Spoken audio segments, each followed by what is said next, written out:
You're listening to the very best in modern praise and worship. Good morning. My name is Tony Hammack. I'm here in the studio with the king of controversy himself, Charlie Fuqua, and our friend Philip Finch. How's everybody doing today? Good. Now, I think we ought to make sure that the audience knows your radio handle here. You are the pragmatic polarizer. Yeah, that's what we're going with. Pragmatic polarizer. That. Yeah. And we sit here high atop beautiful Batesville, Arkansas, in the palatial studios of KBAP 88.1 FM. And we're here to discuss the issues affecting the world today. In the palatial palace of the pragmatic polarizer. Right. There's a lot of P's in there. A lot of hermeneutics there. Yeah. Hey, I thought it'd be a good idea if, by the way, Tony, why don't you just mention how people can get the radio station through the internet and how they can watch the broadcast on YouTube? All right. Well, we're trying to grow and expand and increase our influence here at KBAP 88.1 FM, and what we've got is a website at kbapfm.org. If you go to that website, there's a link to listen now. Unfortunately, right now my sound card needs a driver, and I just haven't gotten around to updating my sound card driver. So anyway, nevertheless, the stream's not operating right now, but the terrestrial stream is. But on the other side of the coin, YouTube, we're using our high definition camera here to record our broadcasts and put them on YouTube.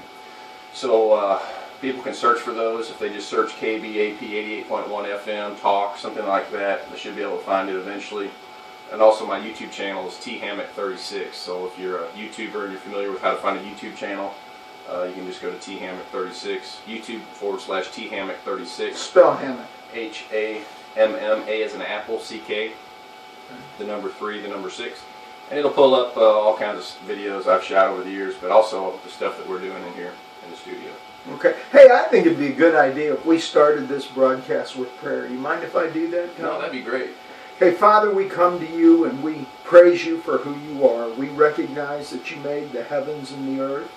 And Lord, we just ask that you bless this broadcast, that it would touch people and inform them of issues today and really help them understand things going on in the world today. In Jesus' name we pray. Amen. Amen. Okay. Something I just wanted to address today, because I just keep running across issues regarding Russia in the news and on the internet. And we all know what's going on in Sochi and the troubles they're having getting the Olympics put together and the potential terroristic issues. But I just want to give a brief history of Russia. Okay, I'm going to try to make this as brief as I can, but try and give people a real understanding of what Russia is all about. And Russia is the largest country in the world. There's nothing to compare to Russia.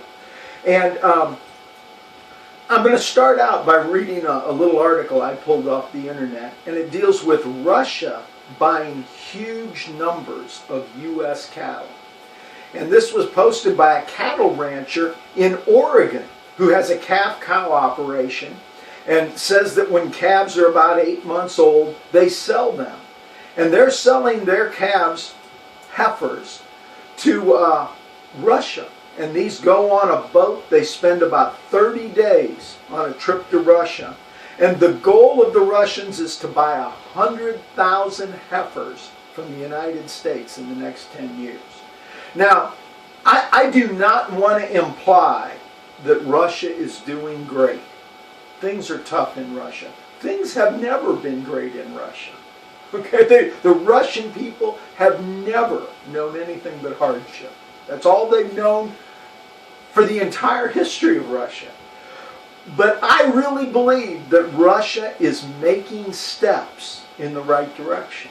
And so I want to go through just a brief history of Russia to kind of fill people in. Okay, Russia was founded by the Vikings. We're talking about Scandinavians. The Vikings took their dragon ships up the mighty rivers of Russia, and Russia has tremendous mighty rivers. And as they went up those rivers, they conquered and they took control of Russia. And they set themselves up as the overlords of Russia and then integrated in with the population there. And it was at that time a very sparse population. But anyway, the Vikings took over Russia. And through the years, one of the princes of one of the cities became the main leader of all the Rus, or Russians. And that was Grand Prince Vladimir of Kiev. Okay, and you might notice that name, Vladimir. I see you smile as I even say that. But the Russian people had no religion.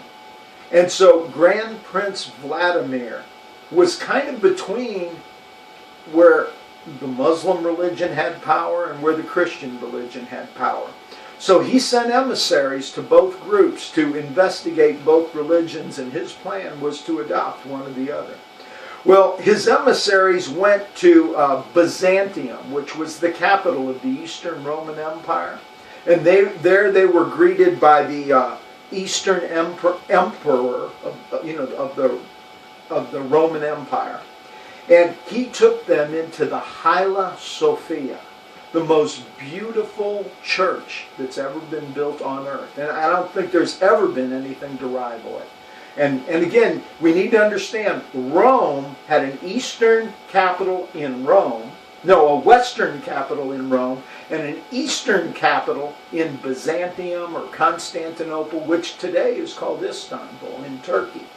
And it was more powerful than the western half of the Roman Empire and lasted much longer. Well, anyway, these emissaries went into the Hagia Sophia, and they were so impressed. They went back to Grand Prince Vladimir and they said, when we went in this church, it was so beautiful. We did not know if we were on heaven or on earth or in heaven. And they were just so impressed. And it was because of the beauty of the Hagia Sophia that the nation of Russia adopted Christianity. Now, it may sound like a weird history, but it is. And so Grand Prince Vladimir proclaimed Christianity the official religion of Russia, and the Russians all became Christian. Okay? Now, early in their history, and I'm not sure now, I don't remember if it was Vladimir or one of his successors, but he died and left 3 sons. And one of the sons was just a vicious, cruel, ambitious man. And he murdered both of his brothers, Boris and Gleb. And it's ironic, but Boris and Gleb, at least this is the way the story goes. And I have no way of knowing if the story's true or not. But it's the Russians accept it as the foundation of their history. As Boris and Gleb were in prayer, their brothers' henchmen fell on them and stabbed them to death. And rather than resisting and causing turmoil in Russia, Boris and Gleb submitted to the blows and died because they knew there'd be a civil war if they did not. And if you think about this, this is almost a picture of Christ. You know, his sacrificial death, dying for the people. Anyway, that's the way the Russian people look at it. But the people were just outraged at the third brother, and I don't remember his name right now. And they hunted him down and they killed him. And then they set someone else on the throne to rule Russia. And anyway, Russian history clicks along for a while, and they get a ruler by the name of Ivan, or we would call him Ivan the Terrible. And you might ask, whoa, how did he get that name? And the truth is, he took the name himself. It was the name he wanted. And in Russian, the name is better translated Ivan the Awesome. Okay? Because he said that a ruler should be awesome and should be feared and should be powerful. But generally, based on what he did, okay, it's translated Ivan the Terrible. And he was married to a woman, and I think her name was Anastasia. And he loved her dearly and had a son by her. But a fire, I skipped part of this. Before he came to power, Moscow became the leading city in all of Russia. It switched from Kiev. And the reason for that is Kiev was burned by the Golden Horde, the descendants of Genghis Khan, yeah. And all of Russia was put in subjection to the Mongols.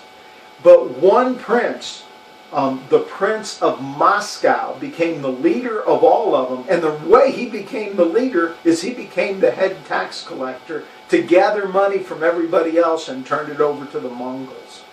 But anyway, at some point he got enough power that he threw off the Mongol rule. And that's when Russia really began to take off and grow as a nation. Okay, then we go down. The first ruler after him that really consolidated power and made Russia powerful was Ivan the Terrible. Okay? Now, as I said, he had a wife he dearly loved and a son who was his heir. Well, anyway, one day, his son's wife, who Ivan never really liked very well, wore a dress that Ivan didn't consider appropriate. And so he started bad-mouthing her and probably even beating her in front of his son. And his son stepped in to stop this. And Ivan always carried a steel staff, a huge steel staff. And he hit his son in the head with it, and he killed him. A few years later, a terrible fire swept Moscow. And as a result of the fire and the disease and all the hardship that caused, his wife fell ill, probably with pneumonia. We don't know for sure. But anyway, he prayed before holy relics that she would live. She died. And at that, the true Ivan the Terrible came out. And his cruelty and viciousness. And it was said that the most dangerous place to be in Russia was the closest to the Tsar. Because the closer you were to Tsar, the more likely you were to be killed. And he developed a force of, he called them the Black Riders, and there was a Russian name for them, but I don't remember that. And anyway, they'd ride these black horses and dress in black, and they were like a cross between priests and warriors, and they just go out throughout Russia and terrorize communities. Supposedly they were cementing the power and loyalty of those to the Tsar. But I think what they were really doing, they loved raping and killing and pillaging, and that's what they did to the people of Russia. And finally, Ivan realized that this was a bad idea, and he abolished the whole group. But horrible damage was done to Russia. And I'm just saying all this to give you a history of what the Russian people have experienced and gone through. Well, anyway, things got bad in Moscow, and actually the nobles of Russia were giving Ivan a hard time and rivaling his power.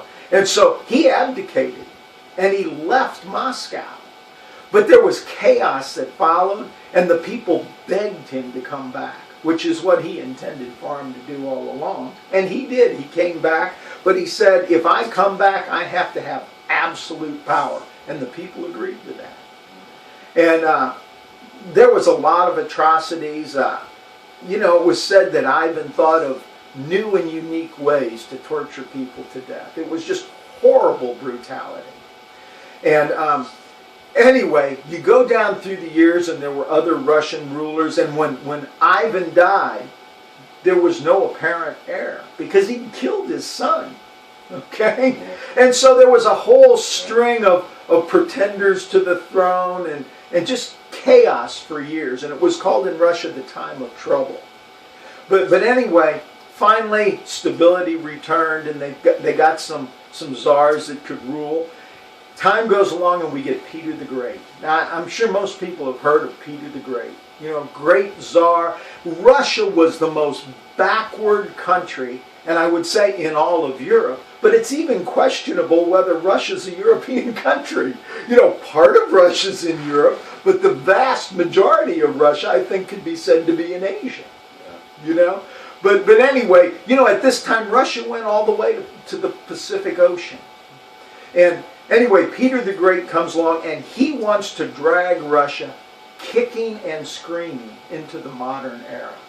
And so he travels all over Europe to learn all kinds of knowledge and becomes a student himself. It was really an extremely brilliant man. And he was, I can't remember how tall he was, but he was a head or 2 heads taller than everybody else around him. He was just an imposing figure. And he went to Holland and England and learned shipbuilding. He had a real passion for everything Western, but especially shipbuilding. And this great nation of Russia had one great limitation, and that was that Russia had no access to a freshwater port. And so his goal was to get a port on the Baltic, a warm water port, and that was controlled by the Ottoman Turks. And also to get a port on the North Atlantic, and that was controlled by Sweden. And so there was lots of wars between the Turks and the Swedes, and Peter would lose wars and regroup and come back and win wars. You know, and you could really herald all the wonderful things Peter did. But you always, when you think about Peter, you have to keep in mind that expanding Russia and growing its power was always Peter's goal. And how many people died miserable deaths didn't really matter to Peter. And I'm not talking about the Turks and the Swedes. I'm talking about his own people. You know, he decided that a new capital would be built. So he moved the capital from Moscow to St. Petersburg and built this. If you ever get a chance, and I've only seen it in pictures, but if you ever get a chance to see St. Petersburg, it is unbelievable. You know, if anything could rival the majesty of the Palace of Versailles in France, it would be St. Petersburg. Okay? St. Petersburg was built by Russian peasants with their bare hands. It was built in a swamp, and they gather up dirt in their bare hands and pile it up to build the city. Just an incredible oil. They died by the hundreds of thousands building St. Petersburg. So I say that because I want people to understand the nature of Peter the Great. Okay? A great ruler. Okay? But really all he cared about was building this empire and this monument to his own glory, and he didn't care how many of his own people died. And that just, again, it continues the suffering of the Russian people. Well, anyway, Russia was the last nation of Europe to still be in feudalism. The peasants of Russia were bound to the land. They were feudal slaves. Okay. Anyway, we go through time and we get many different czars, and finally we get Tsar Nicholas. And Tsar Nicholas really wants to free the serfs and move Russia more into the modern age. But at this time, the communists are starting to cause problems in Russia, and we're moving into the modern era now. Well, anyway, under Lenin and Trotsky, the communists take control of Russia. And they round up the Tsar and his family, and they shuffle him around for a few years, and finally they just assassinate the whole family. Very brutal. Well, anyway, then you know the history of what happens with Russia. There was all the turmoil under the communists. Hundreds and hundreds of thousands of people massacred. Horrible, just tragic hardship. Okay? Now, again, I'm saying all this because I want people to understand the history of the people of Russia. Russia has never known peace or prosperity. They've never known anything but hardship and brutality, slavery under feudalism to slavery under communism. That's all they've ever known. Okay. Then, let's move forward in history. We come along and we have Mikhail Gorbachev. He institutes glasnost and perestroika.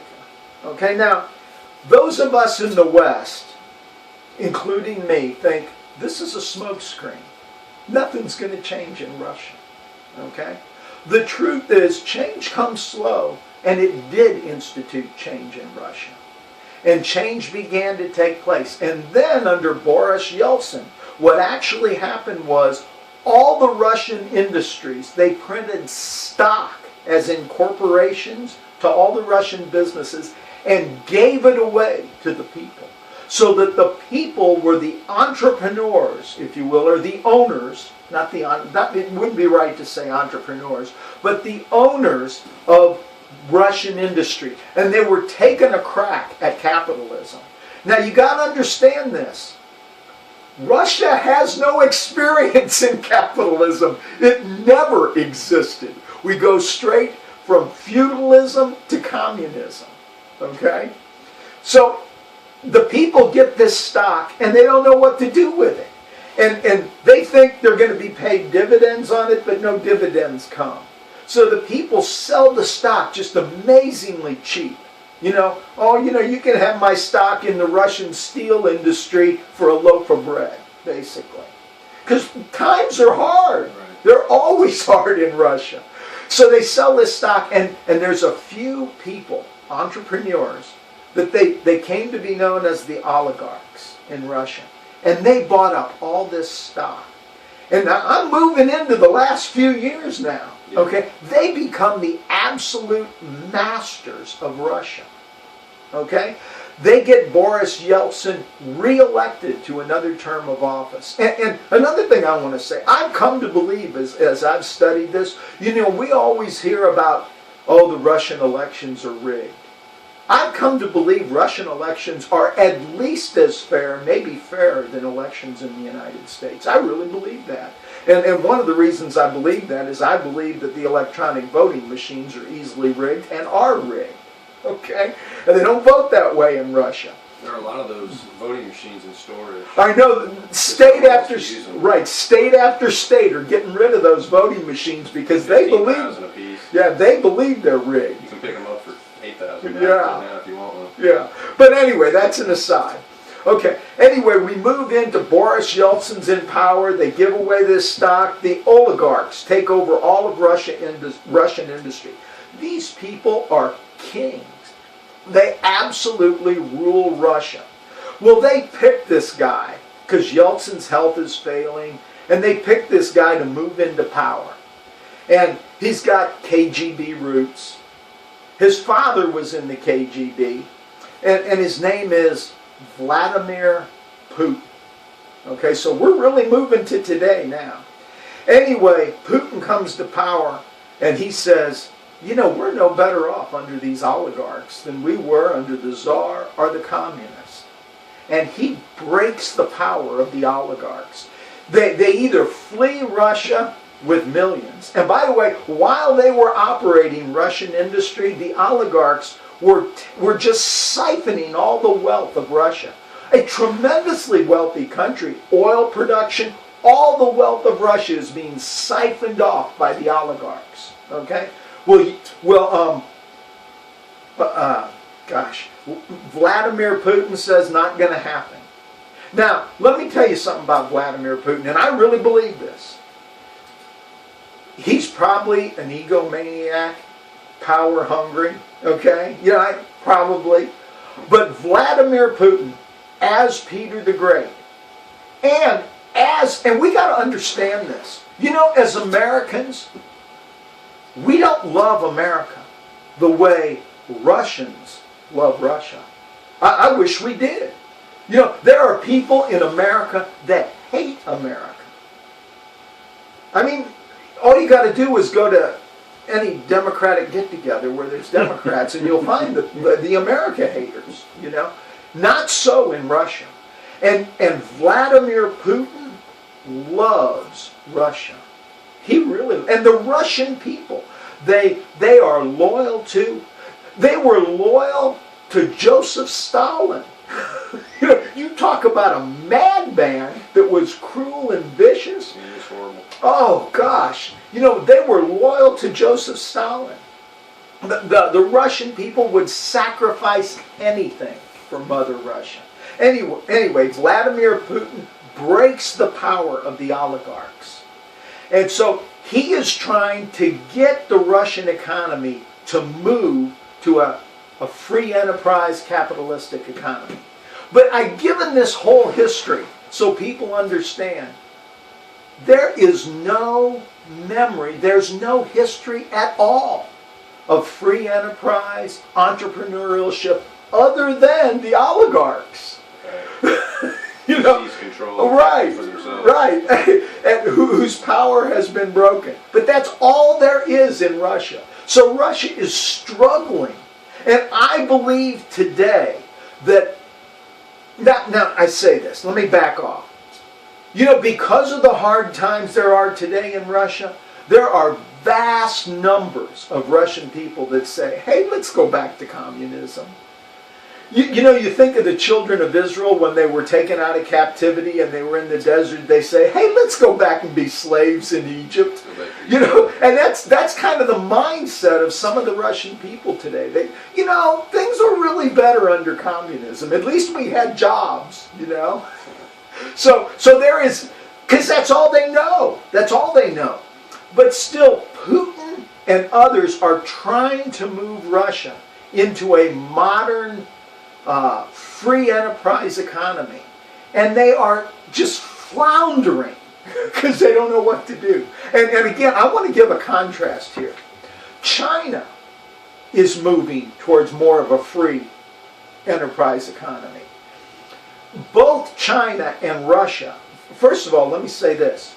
China's history of communism is shorter than Russia's. So there is at least some institutional memory in China of free enterprise. Okay? And the Chinese are just by nature entrepreneurs and businessmen. They are. It's just the nature of the Chinese people. And so China is making better strides into capitalism than Russia is. Okay? Now, again, rule in China is probably more oppressive than the rule in Russia. But as far as moving into capitalism, China's doing better than Russia. Now, I'm saying all this. China and Russia know beyond a shadow of a doubt that communism's a failure. Why would they be seeking to move away from it other than that? Now, that does not mean that people in power want to keep their power.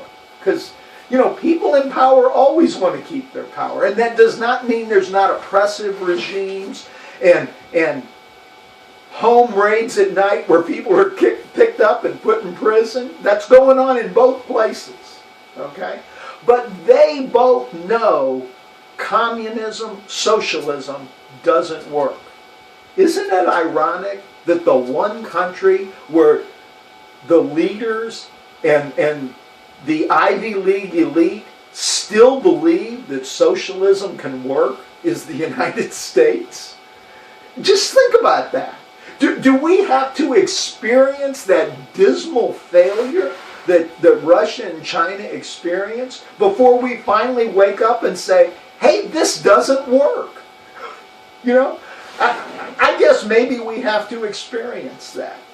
But you know, I just wanted to give that outline because I think maybe I've studied that and investigated that more than most people have. And to realize that these nations are making progress and we're not. Although, okay, Obamacare is the brightest spot in all of America right now. Because if anything shows us what a disaster socialism is, it's Obamacare.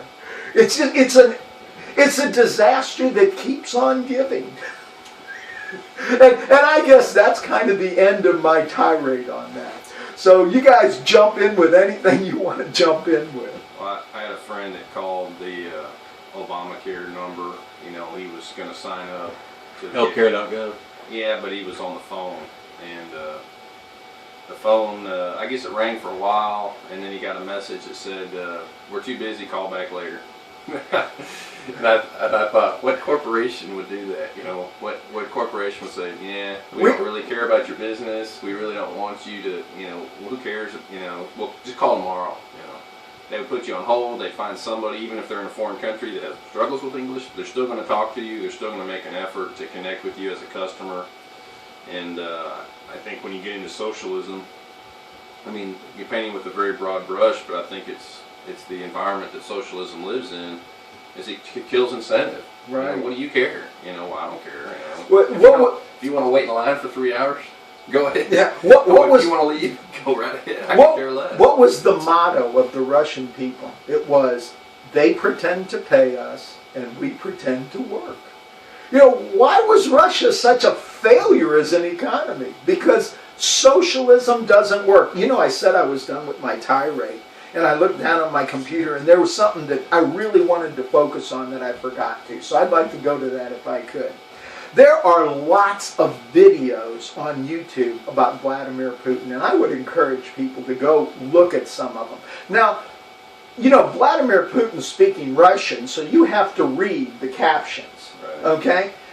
I don't know if the captions are accurate as to what he's saying or not, but if they are, it's just unbelievable what the things that Vladimir Putin is saying. And I just want to go through some of them here. Okay? Putin was talking about how Russia needs to remember to follow his Christian roots and Christian morality. Now, I don't know if you know the story of Vladimir Putin. His father was KGB. His mother was a Christian. His mother snuck Vladimir off and had him baptized at the Orthodox Church, okay?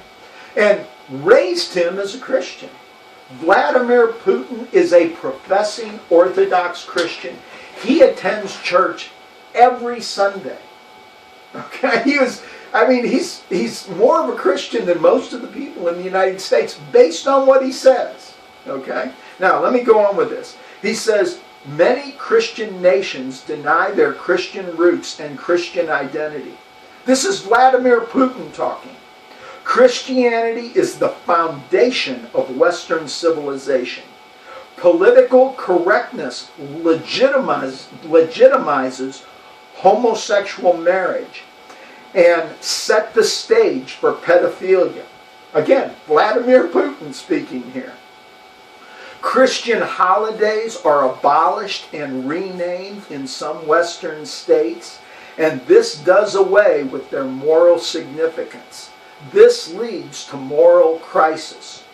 Moral crisis in the West has resulted in a loss of reproductive function. And I want to talk just briefly about what he's addressing there. You know, things are so bad in Russia that people don't want to reproduce. They don't want to have children, okay? That is also true, by the way, in the United States. Not that things are so bad, but we're not reproducing ourselves in the United States. And in Western Europe, it's even more true, okay? Okay, so he is really trying to get the Russian people to have children. Now, I want you to put this in contrast to United Nations Agenda 21 that says the population of the globe should be reduced by 80%. Vladimir Putin does not agree with that. He thinks that Russia would be better off if the population of Russia increased. Now remember, Russia's got a lot of wide open space. Okay? Okay, now I'll go back to what he has to say. Just a minute here. Western nations cannot survive reproductively. Without moral values, people lose human dignity and become brutes. We think it is, wait a minute, I'm having trouble reading this.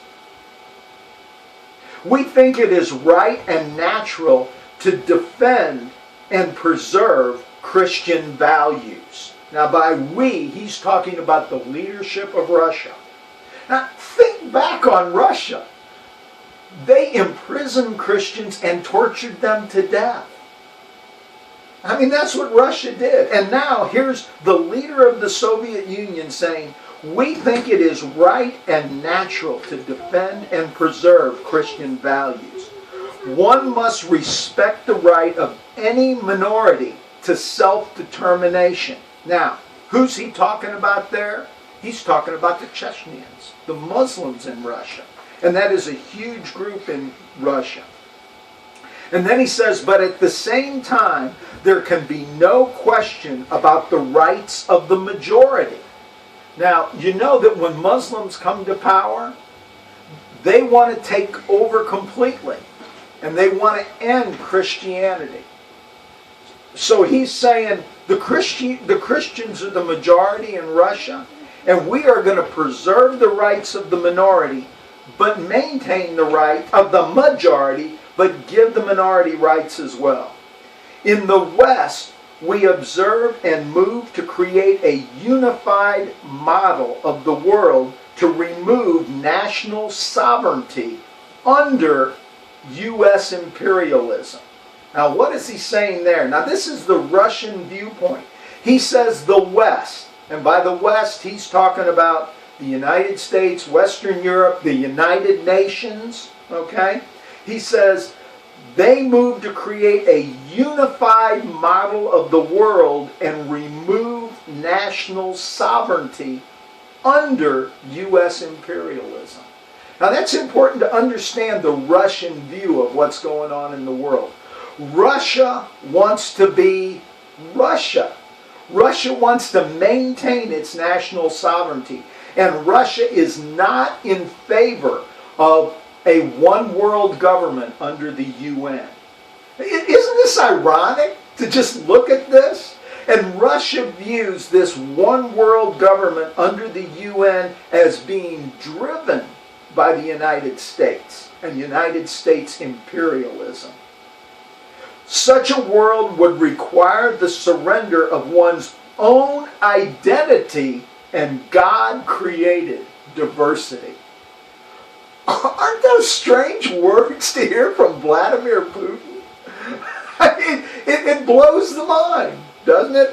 I've talked a lot, and I do need to end my rant. Phil, you came in today, and I know you came in because you had something you wanted to say. And I want to turn it over to you and let you address whatever you want to address. Well, thank you, Charlie. As a matter of fact, I wanted to talk about Vladimir Putin. Okay, go ahead. You go ahead. Not really. It is in the news much more with what's going on in Sochi, and I do agree with you that what's going on over there now is a perfect example of why capitalism here in the United States is so much more successful.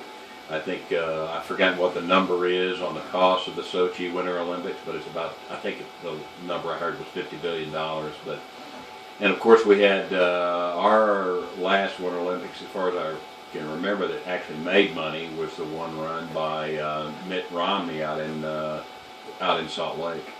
But I'm not sure what I do think it's ironic that Vladimir Putin, a devout Christian, is running what's left of the old Soviet Union, now Russia. And what he is saying is more akin to what Thomas Jefferson would say than what Barack Obama would say.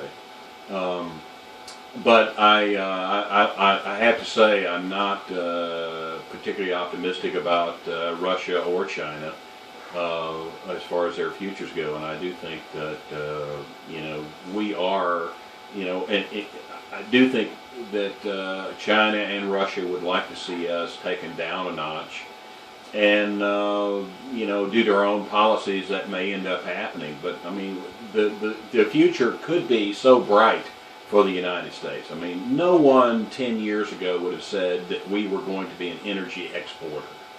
Everything you read, from left and right, was that we're going to run out of oil, we're going to continue to import at least 60% of our oil and our energy from either Canada or Mexico or Saudi Arabia or somewhere in the world, and now we're oil exporters. I mean, we are, and in some ways this is a curse for other nations. They call it the curse of natural resources, because if you look at a lot of other countries around the world that nationalize their natural resources, turned out to be absolutely abysmal systems for the average citizen.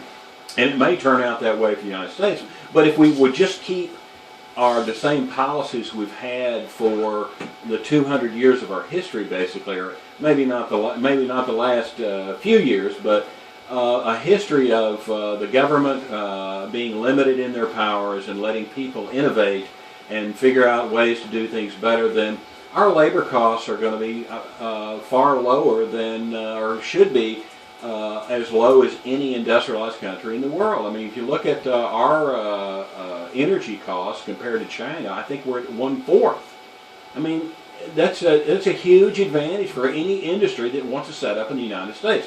Now, granted, China has an advantage now in labor costs because Chinese people they're hungry for jobs. They want microwave ovens. We've all got microwave ovens, but they want them, and they're willing to work, and they don't have the minimum wage laws. They don't have the things that we have that inflate the cost of employment here.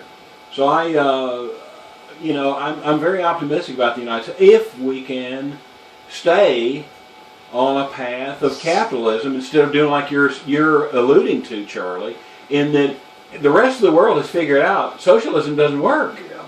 I mean, even Western Europe is going away from, or trying to get away from it. But it's the problem of once you start feeding people, it's hard to cut off the bread.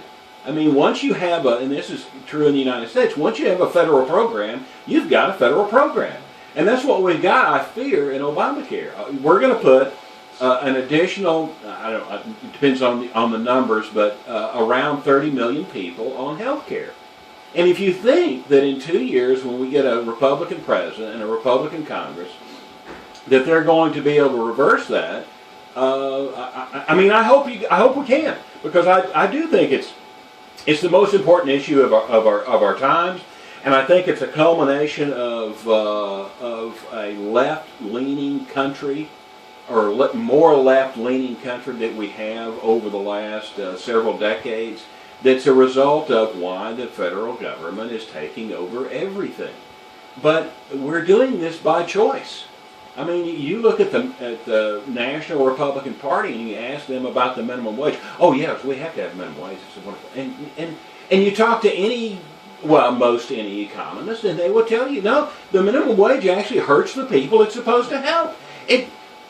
Those low-end jobs are taken away when you institute a minimum wage. Because if you're saying, okay, no job in the country should pay less than what you can raise a family of four on. Well, that's like saying the worst job in the United States should support a family of four. No.